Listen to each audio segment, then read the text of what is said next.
hard to explain in words exactly what we're dealing with here in Tempest 2000 for those that are unfamiliar with the game. Wiki explains it best where you're on top of this web, and the shape of the web changes with every level. These red enemies come up from the web and either catch you or shoot you, and if this happens 3 times, then you're fucked. The game contains a total of 100 webs or 100 levels, and I almost made it to level 8. This game started its life on the Atari Jag, and just like any game worthy of a bigger audience, it was ported to other platforms. It was by no means an exclusive, but it was available on the PC, Mac, PS1, Atari Jag of course, and the Sega Saturn. The version we're going to look at is the Sega Saturn version. It goes without saying, but Tempest 2000 is a remake of Tempest. Tempest started its life in the arcade in 1981, and this remake was released in 1994. The game comes with 4 modes to play: Traditional, Tempest Plus, Tempest 2000, and Tempest Duel. Traditional mode is self-explanatory, we get the original game from the early 80s. Tempest Plus is a mode I couldn't really figure out the difference between Traditional and this, but I'm going to guess that there were some improvements, albeit subtle.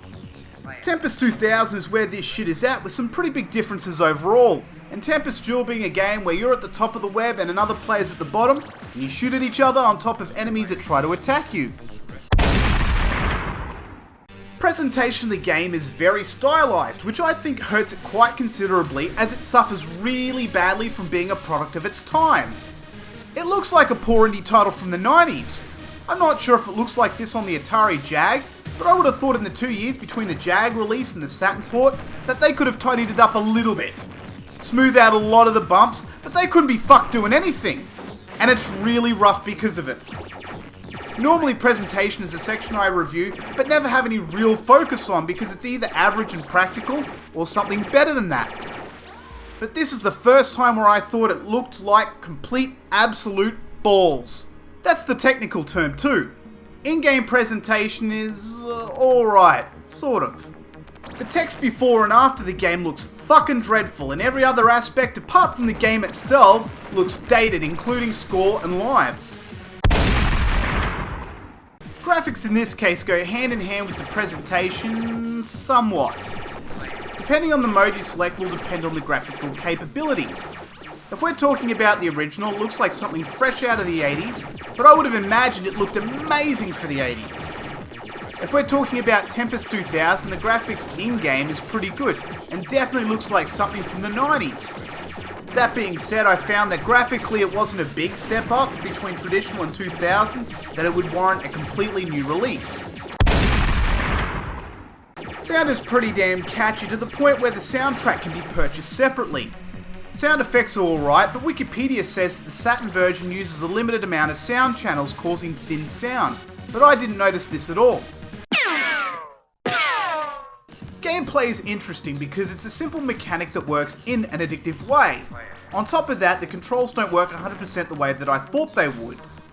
Initially I found it annoying because I wanted to move over one section of the web, but you don't just press left or right once. You have to hold it down for what seems like 3/4 of a second, or 3 or 4 taps in that direction. And if you hold down a direction, it moves much quicker over several sections of the web. This is something you just get better at, and it doesn't become a problem. In fact, some people might be a fair bit more heavy-handed on directions, so they wouldn't experience the same problems I did. I also found one aspect a little bit of an obstacle, which I know was the intention, and that was the camera angle. I can't see my web well enough, and sometimes I was just going left to right, blindly shooting randomly, and when an enemy got to the top, using one of my Eat Electric Death Bitch lasers, which is not a real good strategy. But to assist you with your strategy within Tempest 2000, you can get an array of power-ups like Particle Laser, Jumping, and an AI Droid, which is very nice additions to the game. And if you collect enough power-ups, you can get through to the next web or stage for a warp level, which is pretty neat, but spikes are at the bottom of the web and are not destroyed, and it is still possible to lose a life by hitting one as the player warps down the web. I know a lot of people are going to disagree with me here, but the lasting appeal is not the gameplay itself which is addictive, but the challenge the game brings that makes you keep coming back. Not to mention having 4 modes on offer, which is enough of both a change and a challenge to keep it interesting. Considering there's 100 webs or levels on offer here, that is plenty for the player to play through. While I believe the game is not addictive, I still think it's a hell of a lot of fun. Would I recommend this game? Yes. I may have a huge issue with the presentation of the game, but when it comes down to it, the game itself is fun. I also think the 4 modes on offer really add to this recommendation, as Tempest 2000 on its own, while being good, might not have been enough. And if it was, the more modes the merrier.